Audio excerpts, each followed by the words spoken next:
이것은 뭐랄까 책장사의 느낌이 너무나 물씬 나고 책을 가져왔으니까 팔아야 되는 것이 아니냐 그렇게 생각하시는 분도 있을 거예요. 맞습니다. 책장사. 오늘 제가 책 홍보를 확실하게 해드리려고 생각하고 있습니다.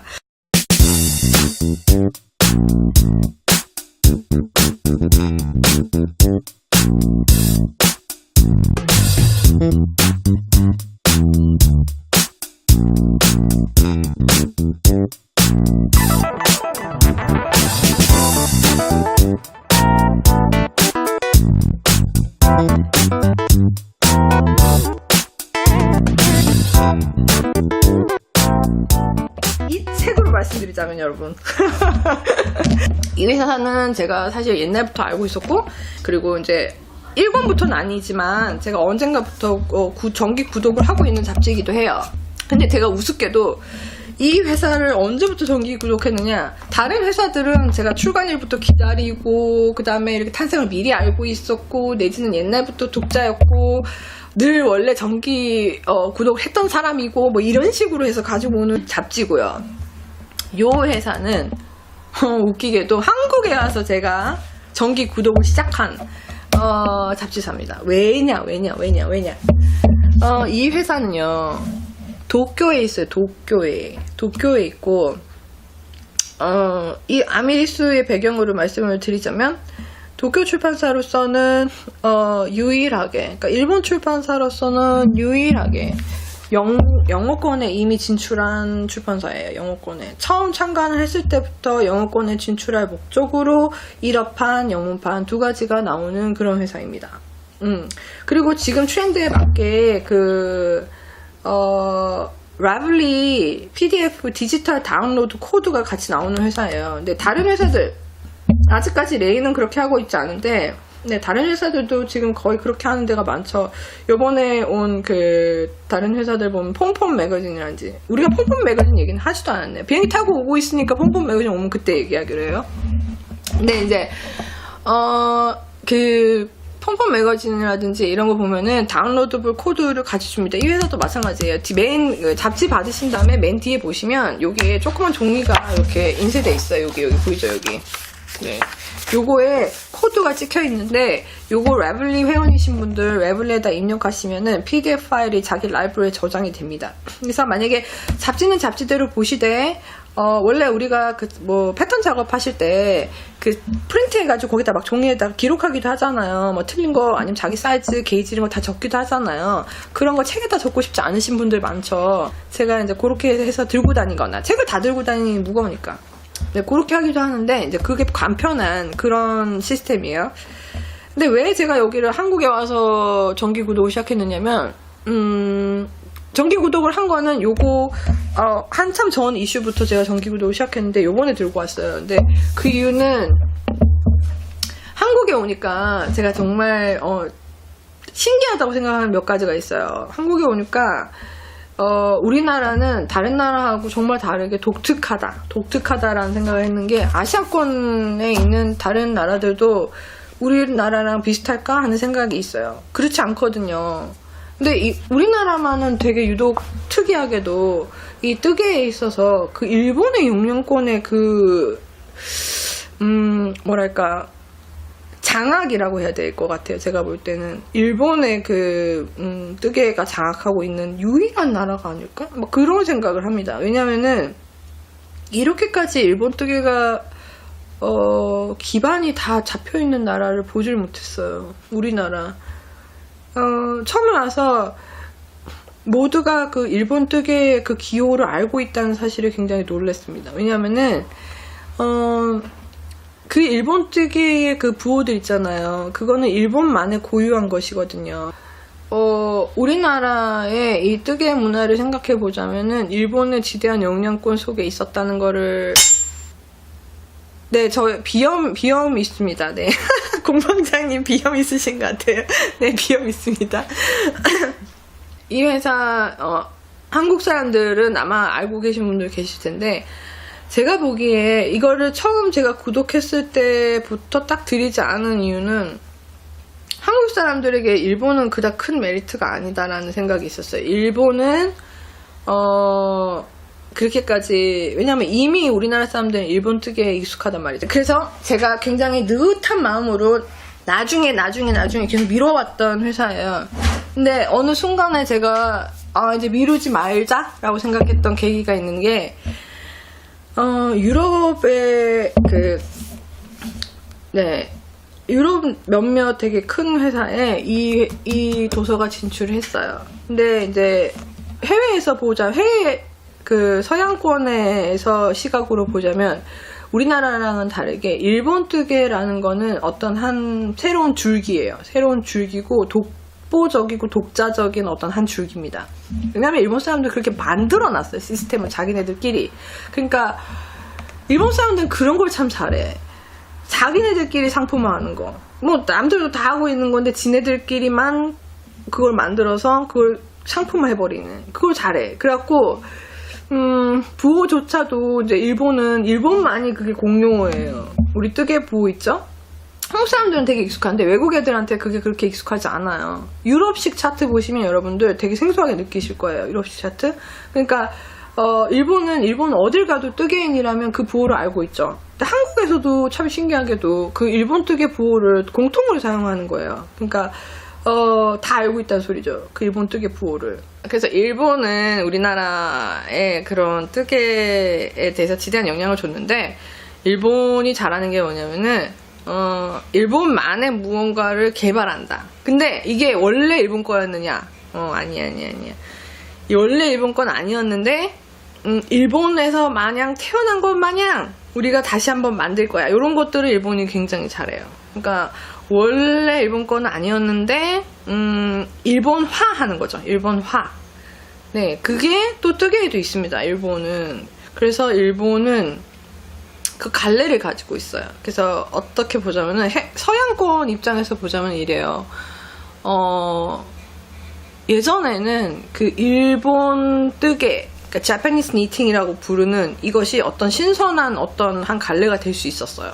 왜냐하면은 일본 스타일이니까. 그러니까 외국 사람들한테는 그 동양의 신비함이라는 건 굉장히 그 새롭거든요. 그리고 이제 뭔가 묘한 매력이 있는 거죠. 우리가 서양권 뭔가에 약간 그 묘한 매력을 보듯이 걔네들도 동양권의 그 묘한 매력. 근데 동양은요, 매력이라기보다 신비함이라고 부르는 게 맞아요. 동양은 신비한 거예요. 그래서 걔네들한테는 이건 너무 내가 그렇게 나가는 거 아닌가? 어쨌든 걔네한테는 신비로움, 동양의 신비. 우리 그런 얘기가 많이 하지 않나요? 동양의 신비. 그 서양권에서 볼 때, 서양 사람들의 파란 눈으로 바라볼 때 동양은 신비로운 거예요.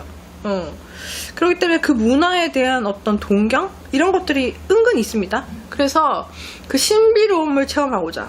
그리고 또 그 동양적 미? 이거는, 그 동양적 미는 아담하고 선이 이제 섬세한 그런 것들을 서양에서는 보기가 드물죠. 네, 크고 웅장하고 스케일이 있고 어떤 힘이 있고 뭐 이런 것들이 서양권의 어떤 주된 그런 거라면, 동양의 모든 것들은 섬세하고 약하면서도 뭐랄까 빛을 발하는 뭔가가 있어요. 그래서 그런 신비로움을 동경하는 서양 사람들 굉장히 많죠. 그래서 일본도 약간 그런 게 있어요. 그러니까 Japanese knitting 하면은 그 동양권의 신비로움, 동양의 그 아시안 풍을 보기 위해서 니터들이 또 거기를 배워보자 하는 것들이 예전에는 있었다 이거죠. 예전에. 그래서 서양권에서는 Japanese knitting을 한 클래스에서 가르치는 클래스가 아직도 있기도 합니다. 레블리가 나오고 나서 이 뜨개는 혁신이 일어났어요. 이 뜨개 세계는 혁신이 일어나서 레블리가 탄생한 이전과 레블리가 탄생한 이후에 이 뜨개의 모든 업계 종사자들은 이곳에 속하느냐 속하지 않느냐로 살아남고 살아남지 못하는, 그 발빠른 그 작업을 맞추었느냐, 그때 많이 도산이 되지 않고 지금도 그 명맥을 이어져 온다. 디지털화를 성공한 거죠. 그 당시에. 일단은 레블리가 있음으로 인해서요, 전 세계 니터들이 한 자리에 모일 수 있는 어떤 장이 생긴 거죠. 네. 그리고 디자이너, 그 다음에 뭐 실에 관련된 그 모든 디자이너들한테 브랜드라든지 뭐 의상 브랜드 뭐 여러 가지 우리 브랜드 샵들 얘기하잖아요. 예를 들면은 로완이라든지 오래된 그 브랜드라고 뭐 있어요. 로완 전통을 중요시하는 곳 있잖아. 로완이라든지 뭐 데뷔블리스 전통 그런데 회사들도 조차 그 당시에 그 디지털화와 광고를 한꺼번에 그 같이 가기 위해서 고민을 굉장히 많이 하던 시기였는데 라블리에 입점하고 안 하고는 그때 판단을 미스했다면 그 시대착오적인 판단을 미스했다면 옛날 구시대 브랜드가 될 수밖에 없었던 그런 혁신적인 그 시기가 있었습니다. 그 시기에 부터 보자면 서양의 그 일본 자파니스 니팅이라는 이 갈래가 잊혀지기 시작했어요. 사라지기 시작했어. 왜? 큰 줄기 따라가는 건 뭐 애나 어린나 다 똑같거든요. 그래서 뭐 뭔가 재밌게 보이면 또 거기 가게 돼 있어요. 그래서 레블리가 탄생하고 나서 일본 뜨개라는 거는 함으로 가기 시작한 거예요. 왜냐면 글로 막 몰리는 사람들이 거기 안에도 이미 차고 넘치는데 거긴 또 뭐가 있었느냐. 영어권에서 보지 못했던 러시아, 유럽권, 뭐 이런 것들, 뭐 그런 뜨개의 것들이 막 나오기 시작했어요. 근데 굉장히 또 신기했던 건 뭐냐. 그 당시에 인터넷이라는 공간이 같이 모이면서 사람들이 협업을 하기 시작했는데 이건 누가 시킨 것도 아니야. 막 자원해서 하는 거죠. 왜냐? 뜨개인들은 궁금증이 참을 수 없는 궁금증들이 다들 있는 사람들이에요. 그래서 뭐 러시아라든지 유럽의 어떤 문화권에 뜨개가 들어왔어. 독일 거 들어오고 뭐 네덜란드 거 들어오고 스위스 거 들어오고 막 그렇게 막 했다. 그렇게 막 모여 있어. 그래 모여 있는데 보니까 영어권에서 너무 궁금한. 도대체 얘들 무슨 말 하는 거지? 도대체 옷을 보니까 우와 이거 어떻게 된 거야? 알고 싶어. 우리도 알고 싶어. 근데 알 수 없는 거죠. 근데 어쨌든 그 뜨개를 이제 하는 거에 있어서 그 풍을 얘기하는 거죠. 예를 들면 이런 거예요. 유럽풍. 네, 유럽풍이 있는가? 우리가 뭐 노르딕풍, 뭐 에스닉풍 이런 거 얘기하듯이 그런 풍을 얘기하는데 예전에는 책이 아니면 그런 풍을 볼 수 없었어요. 말하자면 일본풍. 일본풍도 마찬가지예요. 자파니스 니팅이라는 갈래가 서양에서 굉장히 사람들한테 신비롭게 다가가고 새롭게 다가가고 사람들이 되게 궁금해했던 이유가 쉽게 접할 수 없는 문화거든요. 쉽게 접할 수 없는 그런 풍을 가르치는 거였기 때문에 사람들이 되게 궁금했단 말이죠. 근데 레블리를 통해서 다른 문화권이 한꺼번에 몰린 거예요. 한꺼번에 몰리면서 사람들이 자원해서 그거를 번역하기 시작했어요. 여기 예를 들어서 유럽 문화권에 이제 이민자들이 많은 나라에는 저처럼 이제 예를 들면 이런 거지. 영어나 한국말을 하니까 제가 영어권에 있는 것들을 여러분들에게 소개하는 거에 있어서 상당히 좀 유리한 점이 있죠. 근데 예를 들어서 그 유럽에는 특히나 여러 나라들이 왔다 갔다 하기가 되게 좋아요. 그렇기 때문에 이 나라에 있는 사람이 그날 하나의 언어를 하지 않아. 대부분 2, 3개 국어를 하는 사람들 대부분 많이 있어요. 그러니까 영어권에만 살고 있는 사람들한테는 그런 사람들이 뭔가 설명해 주기가 너무 좋은 거예요. 예를 들면은 불어를 하는 사람이 불어권에 있는 무언가 뜨개 내용을 이제 영어로 막 써주는 거죠. 영어로 이렇게 설명해 주는 거예요. 그리고 또 왜 뜨개 하는 사람들은 오지랖도 넓어가지고 그런 거 자원봉사해서 잘해요. 라블리에 보면 자원봉사 하시는 분들 굉장히 많거든요. 그래서 그런 것들 이제 막 이제 해석해주고 설명하는 거예요. 지금도 그렇죠. 그런 거 하시는 분들 많아요. 자원적으로 돈을 받고 하는 게 아니라 내가 이제 좋아하니까. 그렇게 해서 설명해 주는 거죠. 그러면 이제 서양권에서 영어만 하는 사람들이 보기에는 그게 굉장히 새로운 거예요. 내가 이런 풍을 이제 배우는 거죠. 얘가 이 옷을 만들 때 요렇게 만든 거야. 요렇게 요 부호는 니네 나라의 어떤 거랑 똑같아. 이런 식으로 설명해 주는 거죠. 그러니까 사람들 그걸 보고 요런 풍도 배울 수 있구나. 그러니까 레블리가 굉장히 좋은 게 거기 보면 나라별로 국기가 이렇게 나와 있잖아요. 패턴 구매하실 때 그거 보면은 예를 들어서 일본권은 일본, 그 다음에 영어 같이 이렇게 해서 같이 이렇게 나와 있는 것 중에는 그 해석본이 본인이 다 작가가 해석을 다 안 한 경우도 굉장히 많습니다. 어떤 그 사람들하고 콜라보를 해서 언어를 그렇게 분리해 놓은 거예요. 그러니까 영어도 볼 수 있고, 예를 들면 일어도 볼 수 있고, 영어도 볼 수 있고, 독어도 볼 수 있고, 뭐 이런 식으로. 그게 여러 가지 팬이 많은 그 사람은 그 번역을 하는 에디터가 있어요. 따로 있고 굉장히 유명하신 분들은 그런 분들이랑 같이 일을 하죠. 그렇기 때문에 어차피 그렇게 나오는데, 그렇지 않으신 분들, 이제 그런 분들은 자원봉사자들이 같이 일을 해주기도 해요. 그러니까 그런 번역들을 니터니까 알잖아요. 그리고 이런 거 있잖아요. 이게 뭐지 몰라도 손모양만 딱 봐도 아 이건 이거야 라고 아는 거 있죠. 그런 것들은 이제 쓰기에 좋단 말이죠, 니터든. 그래서 그렇게 영어로 써준 거죠. 그렇게 해서 번역본들이 막 나오기 시작하니까 너무나 다양한 것들이 있다 보니까 우리만의 무언가를 갖고 있는 곳에서 그 미디엄을 같은 방향으로 나가지 않는 것들이 뒤처지기 시작했어요. 네, 한 방향에서 같이 움직이지 않는 것들이 많이 도태되기 시작했어요. 근데 일본이 그랬어요. 그 당시에 굉장히 일본 재패니스 니팅이라 그러면 새로운 관례, 무언가 배워두면 좋을 것, 이런 것들이 있었는데 그 당시에 그런 것들이 자꾸 사라지기 시작했던 거예요. 일본 그런 것들이. 왜냐, 일본은 웨블리에 올라오는 게 굉장히 느렸어요. 왜냐, 일본은 일본의 독자적인 그런 층을 딱 갖고 있었던 한 갈래를 담당하고 있었거든요. 이미 거기에 올라가야 될까, 그 차로 올라타야 될까. 제 생각에는 그 일본인들이 그 전통과 그 다음에 새로운 것에 대한 그 순간에 많이 헷갈렸던 것 같아요.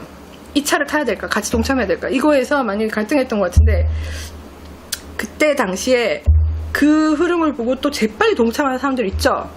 지금이야. 왜냐면 인생은 타이밍이거든. 그래서 지금이야 올라타는 사람들이 있어요. 네, 그 사람들 누구냐? 아메리스죠. 이 사람들은 그걸 기회를 본 거예요. 네, 아 여기야. 여기야말로 우리 출판업계가 가야 될 곳. 그래서 나온 거예요. 뭐라고 얘기했냐? 이 사람들이 이제 서양권에 진출할 목적으로 나온 거예요. 일본 뜨개를 서양에 알리겠노라. 그렇게 해서. 근데 일본풍만으로 가던 옛날에 일본만을 고집해서 일본 작가 많이 있었다면 지금처럼 빨리 또 해외 샵들의 또 독보적인 그 베스트셀러 스탠드에 올라갈 수 있었겠느냐? 그렇지 못했을 거예요. 왜냐면은 일본풍만은 그냥 다른 나라들도 있잖아. 일본만 있나? 뭐 솔직히 다른 나라들도 많은데 왜 굳이 일본 것만 해서 한 권이 나왔어? 뭐 일본에 대해서 그런 생각을 가지고 있는 독자가 아니라면 굳이 이걸 살 필요가 없단 말이죠. 그렇기 때문에 아까도 말씀드렸지만 출판사는 유명 디자이너를 확보하는 것이 그 승패를 굉장히 많이 좌지우지합니다. 아메리수는 그거를 굉장히 영리하게 간파한 출판사이기도 해요. 유명 디자이너를 콜라보하자. 유명 디자이너를, 해외의 모든 유명 디자이너를 같이 일하자. 네, 같이. 그런데 일본 것을 가지고 가자. 그렇게 나온 곳이에요. 그렇기 때문에 여기 보시면 아메리수에는 되게 독특하게도 항상 한 이슈에 일본 작가 중에 그렇게까지 인지도가 지금 확보되지 않은 작가 한둘, 그 다음에 일본에서도 확실한 인지도를 가지고 있는 작가 하나, 이런 식으로 일본 작가들이 항상 있어요. 있고 그 위에 우리가 이름만 대면 알 수 있는 유명 작가, 네, 있습니다. 있고, 그리고 그 안에 또 해외 여러 나라, 그러니까 영어권이 아닌 곳에서 유럽 디자이너라든지 이런 사람들이 공모했을 때 그 공모도 다 받아요. 그래가지고 아주 종합적인 그 동양권과 서양권과 유럽권을 다 아우르는 그런 종합적인 잡지사가 나온 겁니다. 거기가 아미리스예요. 그래서 여기를 보시면은 제가 이 이슈는 10월 달에 나온 거예요. 10월 달에 나온 건데 이것부터 시작하기로 한 게 요 전전 이슈부터. 아미리스 출판사는 그렇게 오래된 회사가 아니에요. 신생회사예요. 신생회사고, 그러니까 역사를 살펴보건데 레인보다는 먼저 나왔고, 그치만 그렇다고 해서 오래된 회사가 아니에요. 네, 오래된 회사가 아니고. 한국에도 멋진 니트 잡지가 나오면 좋겠네요. 우리가 한국풍이 있나요? 그걸 먼저 찾아야 된다고 생각해요. 그러니까 한국풍을 찾아야 된다고 생각해요. 한국에서 만약에 니트 잡지가 나온다면 우리만의 독보적인 어떤 그 색깔이 있어야 된다고 생각해요. 저는 그런 게 나온다면 저도 참 좋겠죠. 한국에서만 나오지 않았으면 좋겠어요. 저는. 근데 일본이 이런, 어떻게 보면 저는 이런 거 이렇게 표현하면 어떨지 모르시겠어요. 얍삽함. 영리함. 얍삽함과 영리함 두 가지를 일본은 참 잘 가지고 있는 나라예요. 네. 근데 우리나라는 그거를 굉장히 뭐라 그러지? 이익이 되느냐 안 되느냐의 기준으로만 바라볼 때가 많아요, 우리나라 사람들이. 근데 그러니까 돈이 되느냐 안 되느냐.